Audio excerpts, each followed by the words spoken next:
Imagine waking up, checking your bank account, and finding nothing in it.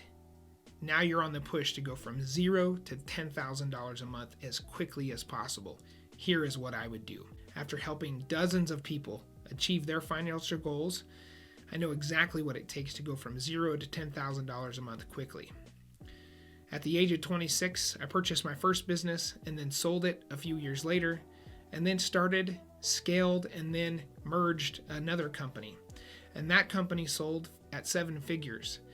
I have been able to build online businesses since then, and even build a very nice rental portfolio. So multiple streams of income has been really my mission, so I don't have to rely on one single source. So I've spent the last few weeks really thinking and writing down what I would do if I had to start all over again. And this is what I came up with. I came up with 3 strategies. 90% of the millionaires that I know have used at least one, if not 2, of these strategies themselves to become millionaires, just like I have. It's actually pretty simple to start making $10,000 a month, and I bet you already have the skills to do it, and do it relatively quickly. I do want to be clear. I say simple, but it's not easy, and really nothing worth doing is ever easy. If you're already making 6 figures a year, then you could utilize one of these strategies to make an additional $10,000 a month. Before we get started on the 3 strategies, one of the biggest and most important questions you can ask yourself is, where do you find your motivation? To me, external motivators like, I just want to make more money, or I just want to make $10,000 a month, is usually never enough to get you through the finish line, and it's actually going to make it hard on yourself. So I would dive deep into what my actual internal motivator is. Maybe the internal motivator is financial, like I want to reach financial independence so I can live the life that I want to live. Or I just want to develop a new skill so I could be a better person. Those types of internal motivators will get you to the finish line. So find your internal motivator that will get you to the finish line, and that is beyond just making money. One additional side note to help you find your motivation is that in most cases, your job isn't guaranteed. It is wise to find additional sources of income whenever and wherever possible, so you don't have to rely on your employment as your only source of income. Strategy number 1, selling your services to others. The way I actually like to think of this is providing value to people who have money. Now, this is the strategy of trading your time for money, but we're going to get to $10,000 here, and this is a fantastic way to do it. This strategy is actually one of the lowest risks. You see, so you already have the skills that it takes to get there.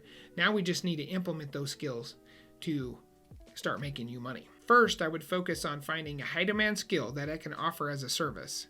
This could be anything from graphic design to social media marketing, or even consulting on a specific niche. The key is to find something that you enjoy doing and that people are willing to pay for. You have skills right now that people are willing to pay for. Now it's time to leverage those skills. Next, I would develop a strong online presence. If you're working in the digital realm, like graphic design or social media marketing, it would be wise to start a website. I would use services like Wix or Squarespace, a platform that's relatively simple just to put up a nice business card and you could list a portfolio on, so people could go visit and see what kind of work you do. I would be careful here and not go overboard. Right now it's important to get a minimum viable product up. Don't go too elaborate with the website. Get something up that will show that you're professional and that you have skills to provide others, and that you could direct people to go to your website and get more information on. Next, join relevant online groups like Facebook groups that you could provide a ton of value to. What you don't want to do is go in there selling your services and trying to be all spammy. That will probably get you kicked out. But what you can do is that when a community member asks a question, is to answer with a ton of value. Oftentimes when I'm in these types of Facebook groups, only a few people respond. They don't get a lot of traction. So it's easy to stand out and become the expert in the field, and you're going to get noticed. Use the search function in these particular groups to find frequently asked questions that people are asking in them. What you're going to do is compile a list in a spreadsheet and figure out what are the most commonly asked questions. This is the point where you're figuring out if people are actually in demand of the skill that you have. this is the product market fit. Once you've compiled that list and you figure out, yes, you know what, I actually have skills that people are frequently asking, then it's time to actually create something for your website that you've built. And that something is a freemium. This is a top of the funnel. Somebody goes to the website and enters then their email, and they're going to get something in return. And typically that return, that freemium, has to be at least $20 or more for somebody to give up their email address. But this would be like the top 3 things or top 3 mistakes that people make when creating X, or the top 10 things that you can do better to get new sales leads, whatever the case may be, but something that's free that will get their email, their email in return here. It's really good to let your imagination run wild when you're on this search to figure out what people are struggling with. You see, this is your opportunity to figure out if my skills align with the actual market fit, and then to figure out how I can add any value. Once you've discovered what you want to provide as a service and that will add value to other people, now it's time to figure out what that service and value is worth to others. My general rule is not to go check what the competitors charge for what services you're provided, but to figure out what value you're creating for the person in exchange for your skills. So for instance, if you're solving a $5,000 problem or a struggle that they have, what is that value worth to them and what are they willing to pay for it? Remember that you're only worth what you think you're worth. So if you think you're only worth $100, then that's exactly what you're worth. But if you sell yourself with confidence that you could solve these problems with great skill and value, then you're going to be worth substantially more. The key here is to repeat this process over and over again. You're touching people with your skills that you're providing. You're giving them value in the communities that you are, and then you're gaining their email addresses to actually stay front of mind. So when they're ready to make that purchase or they're ready to solve that problem that they have, you are the first one that they think of. If you're finding this video as valuable as finding $20 in your old jeans, hit like, subscribe, and share it with your friends. Let's spread the wealth. Strategy number 2, real estate fix and flip. Now, this is probably a contrarian view, but this is pretty much how I got my start. Now, I told you I started a business when I was 26, but the real wealth started coming when I started doing real estate. This strategy is probably the highest risk, but it has the highest return. Now, a fix and flip business is just that. It's a business. It is not an investment strategy, but it's not that hard to get to $10,000 a month recurring, but you've got to be hunting. So what is a fix and flip strategy? So you buy a house that's probably distressed at a low cost. You're going to put now money into it to do some rehab to it and then sell it at a higher price. The money is gained by the delta. So if you buy it for $100,000, you put $10,000 in repairs, and then you sell it for $200,000, then that means you made $90,000 on one single property. I want you to think about this statement before we get into this strategy, because this is paramount. If the deal is good enough, you will find the money. So you might be thinking, I don't have the money to do real estate. I don't have the money to do a fix and flip. Let me just restate that. If the deal is good enough, you'll find the money. So let me tell you how I bought my first investment property. I bought my property. It was a distressed rental property, and it had a tenant in place. The sellers wanted $70,000, but I didn't have $70,000, and I didn't have the down payment. I also knew that it needed a rehab, and the tenants were moving out, so it's going to become vacant, and it needed a rehab. But I didn't have $70,000, and I didn't have the money for the rehab. So I got creative, and this is the key to getting starting in real estate. Get creative. See, so I knew I didn't have the money for the down payment or even the money for the $70,000 property. So I went to the sellers and I said, look, I don't have the 70 grand, but I know that I can fix and flip this house in 3 months' time.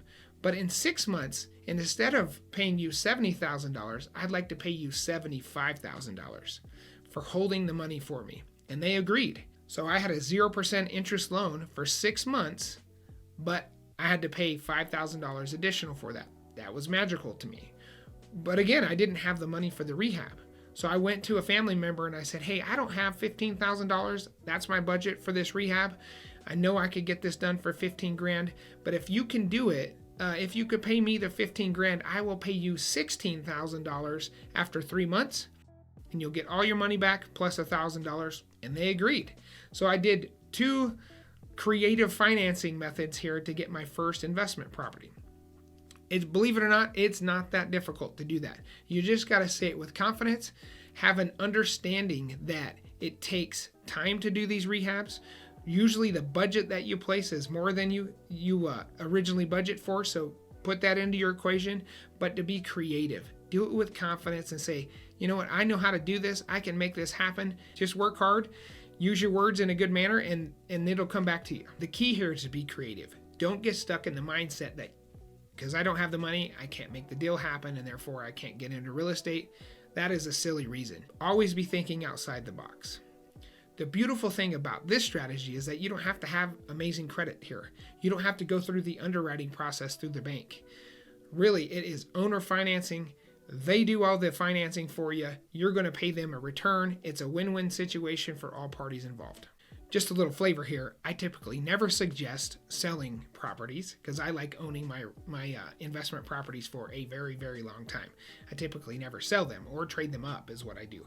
So, but for this instance, you're going to sell this property at a profit. So buy the house, be creative with the financing, promise more when you're done with the flip, pay the debts off, and then get a return on your investment.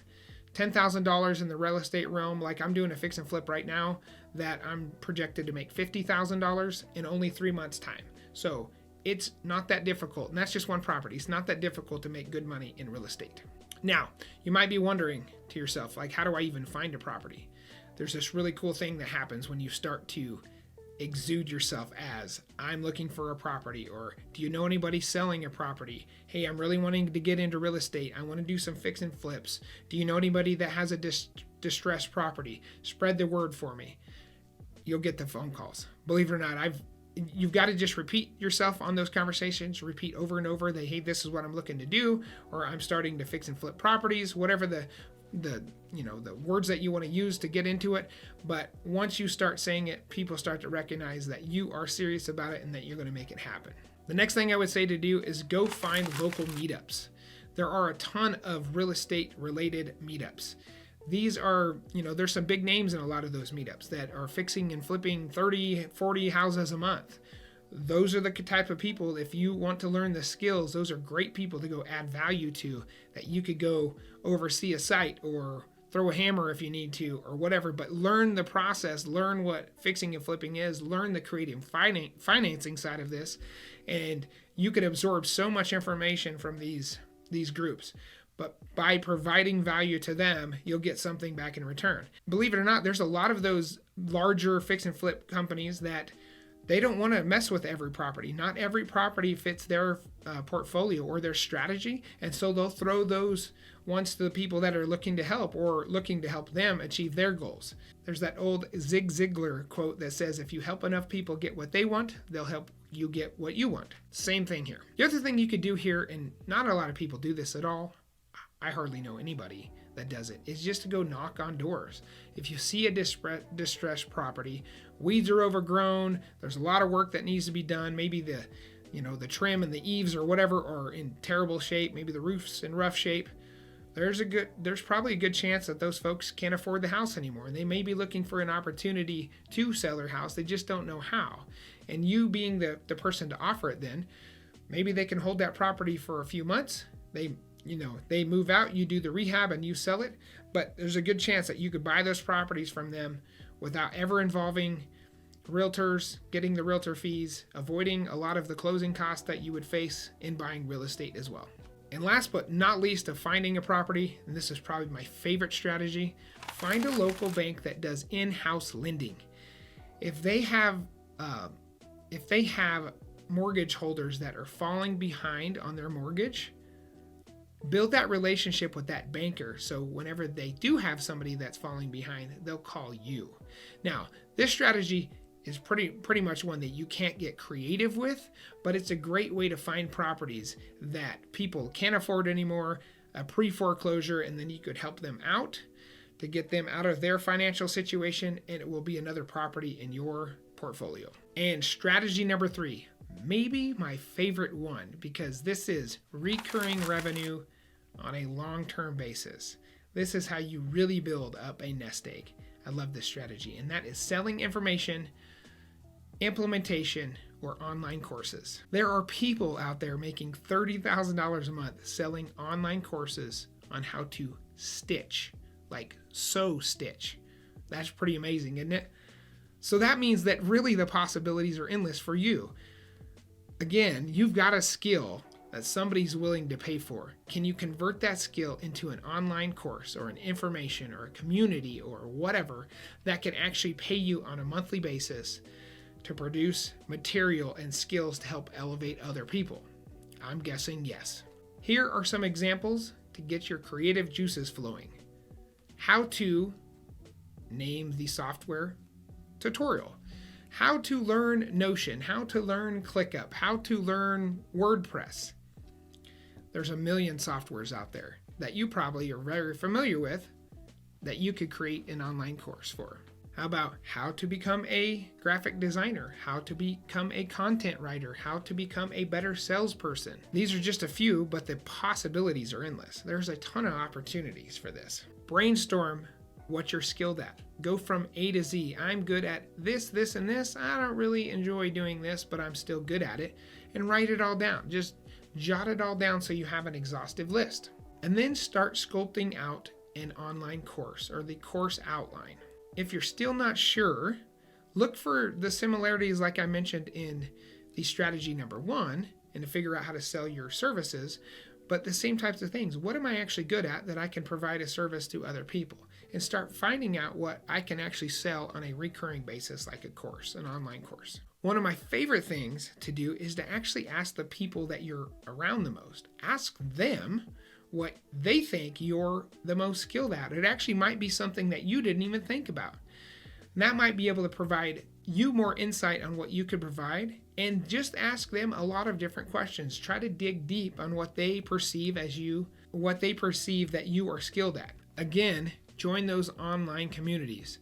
There are a ton of questions being asked in those online communities all the time. Figure out what people are recurringly asking for and see if there is a method to create an online platform, an online course that will help them solve their problems and add a ton of value to their lives. Once you've identified what the online course is going to be about, it's time to start outlining. When you're developing, ask, what are the skills that I want to help people achieve? Who are these people now, and what do they want to become after they've taken my online course? Now you're probably wondering what to do once you've developed your course, right? I mean, now you've got a course. Who's going to even know it exists in the world? How do I get it out there? There's a couple things that you could do right off the bat. The first thing is get onto online course platforms like Skillshare or Udemy. That might get you kickstarted and get you something out there. I'm not sponsored by anybody. This video is not sponsored by anybody, by the way, but I've mentioned several websites that can help you along the way. But now it's time to sell your course. Start telling people in person. When you come across somebody that has a problem that your course solves, then mention it. Hey, I've got an online course. If you're looking for more information, here's a little freemium to get more information about it. I really want to help solve this problem for you. My favorite method to kickstart a course is to offer the course online, have some hype about the course, like, hey, I created a course that solves this problem, and it'll take you from A to Z, and once you're done with the course, you'll have an online community that will help you through and to elevate your skills. That's kind of the setup of the course. But next thing is, hey, I'm looking for the first 10 people to help me launch this course. And of those 10 people, you're going to get 50% off for what I offer it from anybody else. And in that those first 10 people, you're going to get direct access to me, and I'm going to show you exactly what I did to solve this problem. And then I'm going to be looking for your feedback to make the course even better. So really 3 things there. That they get an online community, they get a discount, and then that they give feedback so you can make the course even better. Last but not least, you want to offer a guarantee to those course takers. Something like, if at the end of the course you feel like it was a total waste of time, I am 100% willing to give you a refund on your money, but I am so confident in the course that I've developed that I don't feel like you're going to feel that way. I have poured my heart and my soul into this, and I wanted to make sure that it is the best product I can possibly produce. I'm looking forward to the feedback that you provide me so we can make it even better. And I'm going to be there every step of the way to make sure that this is successful for you. This first course is a cohort style course, and it helps those founding members get the best they can so you could get the feedback you can to make your course even better. From that point forward, there's a few ways you could take it. You could continue on the cohort style. That's bringing in members and then working as a cohort to refine the product and to help them along the way. Or you could, once you refined it, you could then just branch it off as a strictly a course, no community, or you could do a hybrid. Or one of the ways I really like it is you get the course, but you also get the community. You get the people that are also taking or have taken the course to help you along the way. And that's one of my favorite ways to help people actually accomplish the course and have the accountability in the course to get it completed. Again, once your course is complete, make sure that you are out there in those communities, letting people know that you have the skills to help them, to provide value to them, and then they have the option to purchase your course. Other ways, again, I'm just going to mention it again, is like Skillshare and Udemy. Those places are a great place to get your course listed so people can actually purchase the course on their websites. I can't go over every detail in this type of video, but I just encourage you to take that leap of faith. If you're looking to increase your monthly cash flow by $10,000, you have the skills that are out there. You have the skills to sell as a service.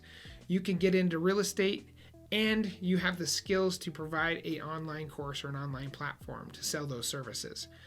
Reoccurring revenue is a wonderful thing, and don't depend on your employer to guarantee you money every month, because they're probably not going to do that. Your job can be at risk. Anybody's job can, right? So find multiple streams of income so that way you can be financially secure. Also, tap into those networks that you have.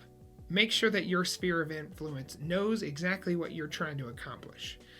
Go out and provide value to others. When you provide values to others, it will reciprocate. Last, avoid the temptations. When you're starting from zero and trying to get to $10,000 a month, there are temptations everywhere. Somebody's got a new software that will help you do this or help you do that. I would avoid those as much as I can, or as you can, to bootstrap this as best as you can so you can actually achieve that $10,000 a month. Now, there are some useful tools, right? There are some tools that's going to help you get there. So just be cognizant that some of these are a temptation and not really a need. They're more of a want than a need. So be careful on the temptations that are out there. I can't tell you what it means to me that you've made it this far in the video, so thank you so much for your time today. If you enjoyed this video, hit the like button like you hit the snooze button, subscribe like it's a Netflix binge, and share like this is a secret recipe. Thanks for watching. If you're God-fearing like I am, check out Deuteronomy 8:18 and never feel guilty about making money.